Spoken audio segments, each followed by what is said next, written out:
नमस्कार दोस्तों, जय जोहार। मैं कौशल तिवारी और बिहनिया संजय में आपका स्वागत है।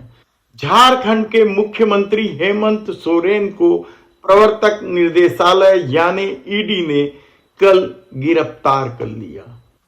इससे पहले चंडीगढ़ के मेयर चुनाव में कम वोट वाली भारतीय जनता पार्टी का आसानी से मेयर बन गया। उससे पहले पश्चिम बंगाल के मुख्यमंत्री ममता बनर्जी ने इंडिया गठबंधन से अपनी दूरी बना ली, तो अखिलेश यादव भी अड़े हुए हैं। केजरीवाल को भी किस बात का डर है?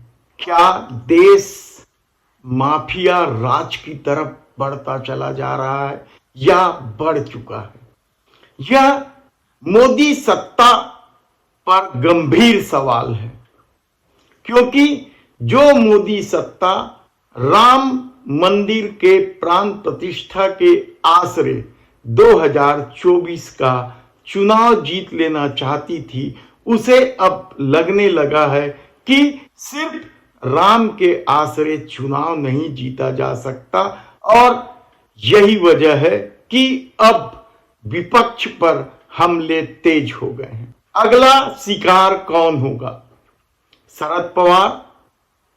महाराष्ट्र तक जाएगी यह बात, या फिर छत्तीसगढ़ में भी तो इसी तरीके का खेल चल रहा है।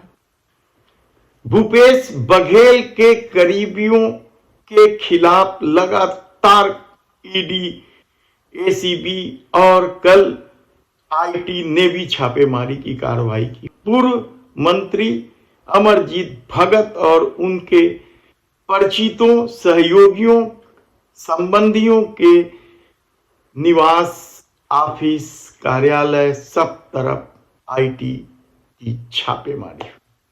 और इससे भी गंभीर बात, गिरफ्तार उन 6 युवाओं में दिल्ली पुलिस के स्पेशल सेल पर आरोप लगाते हुए न्यायालय में आवेदन दिया, तो सब कुछ साफ हो गया कि सत्ता किस तरीके का खेल खेल रही है। याद कीजिए आप, 23 दिसंबर 2023 को संसद भवन में कुछ युवा स्मोक बम के साथ घुसते हैं। तहलका मच जाता है, अफरा तफरी मच जाता है, सत्र चल रहा है। इस घटना में 6 लोगों की गिरफ्तारी होती है और यह बात खुलकर सामने आती है कि जो 2 युवक संसद भवन में घुसे थे, वे भारतीय जनता पार्टी के सांसद के पास से ही घुसे थे। लेकिन कल इन 6 में से 5 आरोपियों ने दिल्ली के अदालत में लिखित में बताया कि दिल्ली स्पेशल सेल की पुलिस उन्हें प्रताड़ित कर रही है।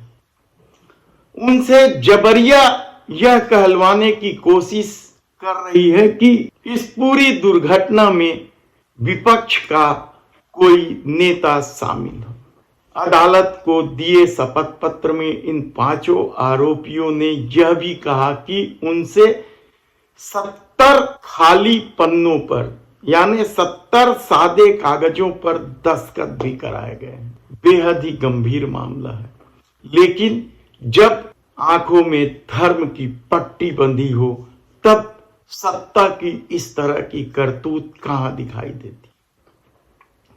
सवाल ये नहीं है कि 2024 का चुनाव जीतने के लिए किस स्तर तक जाया जाएगा, क्योंकि इस दौर में सब कुछ सत्ता के अनुकूल दिखाई देने लगा है।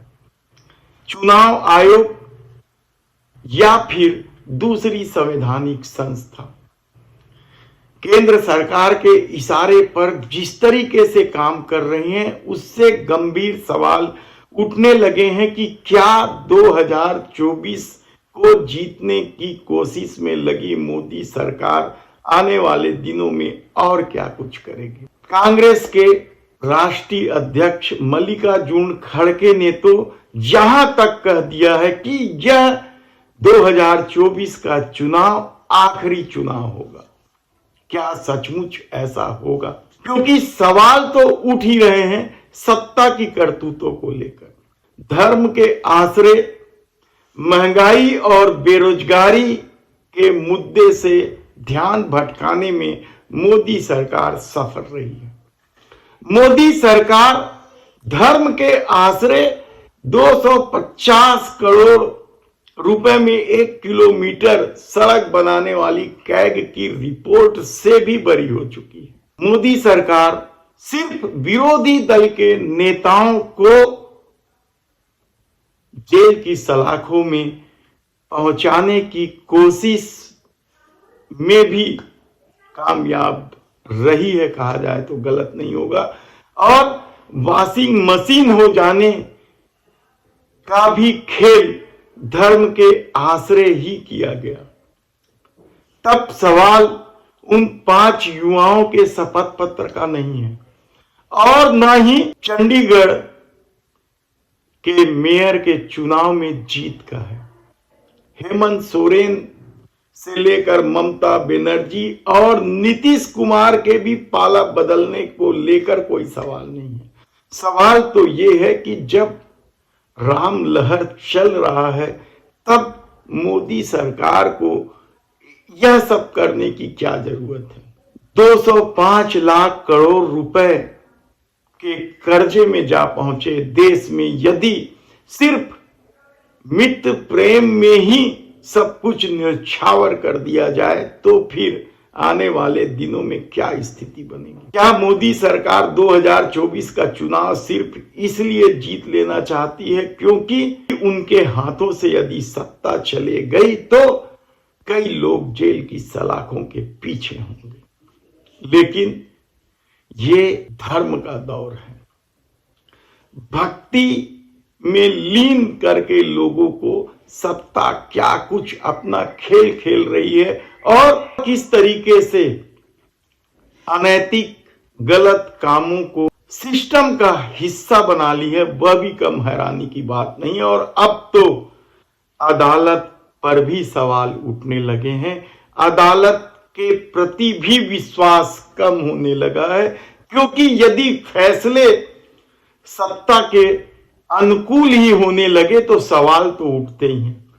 आखिर सुप्रीम कोर्ट ने महाराष्ट्र सरकार को लेकर क्या कहा था? यही कहा था ना कि यह सरकार अवैध है, राज्यपाल की भूमिका गलत थी, लेकिन सरकार तो चल रही है। तब सुप्रीम कोर्ट का फैसला क्या सत्ता के अनुकूल ही होता जा रहा है? जोशीमठ में क्या हुआ? फैसले तो आखिर सत्ता के अनुकूल ही गए। नोटबंदी भी राष्ट्रहित का भेंट चढ़ गया। पेगासस जासूसी भी राष्ट्रहित में होने लगा। यानी आप किसी के बेडरूम में झांक लीजिए और उसे राष्ट्रहित बताकर जायज ठहरा दीजिए। तो क्या आने वाले दिनों में जब राहुल गांधी की भारत जोड़ो यात्रा उत्तर प्रदेश पहुंचेगी तो कोई और बड़ा धमाका होगा? कहा जा रहा है कि हेमंत सोरेन को बड़ा ऑफर दिया गया था लेकिन उन्होंने इनकार कर दिया, इसलिए उनकी गिरफ्तारी हुई। आने वाले दिनों में क्या केजरीवाल की भी गिरफ्तारी होगी? क्योंकि कहा जा रहा है कि केजरीवाल ने जो काम दिल्ली में किया है उससे मोदी सरकार घबराई हुई है। और ऐसे में जब 2024 के चुनाव में एक एक सीट महत्वपूर्ण है तब सत्ता क्या कुछ करेगी कहना बेहद कठिन है। ऐसे में यह सवाल तो उठना इसलिए स्वाभाविक है कि क्या माफिया राज आ चुका है या आने वाला है?